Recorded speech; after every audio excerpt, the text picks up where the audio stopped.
മൂലവിഗ്രഹം നമ്മുടെ പ്ലാവിൻ തടിയിൽ നിർത്തി അതിനെ കൊത്തിയെടുത്ത് മുമ്പ് മുതൽ ഇത് ആരാധിച്ചു വരുന്ന മൂലവിഗ്രഹമാണ്.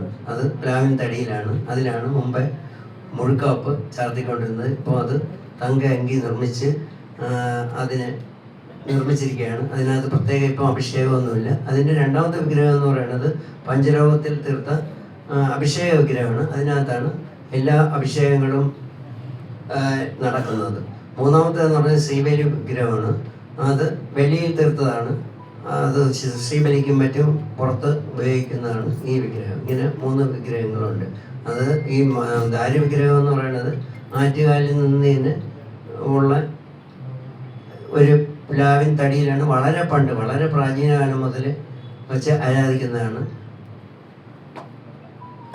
വിഗ്രഹമാണ്. പിന്നെ എഴുന്നള്ളത്തിനെ പറ്റി പറയുകയാണെങ്കിൽ നമ്മളെല്ലാ ഒരുക്കങ്ങളും എഴുന്നള്ളത്തിനെ പറ്റി എല്ലാ കാര്യങ്ങളും ആനയുടെ ആയിരുന്നാലും തിടമ്പായിരുന്നാലും ബാക്കിയുള്ള കുട ചമയങ്ങളെല്ലാം നമ്മൾ ഒരുക്കി കഴിഞ്ഞു.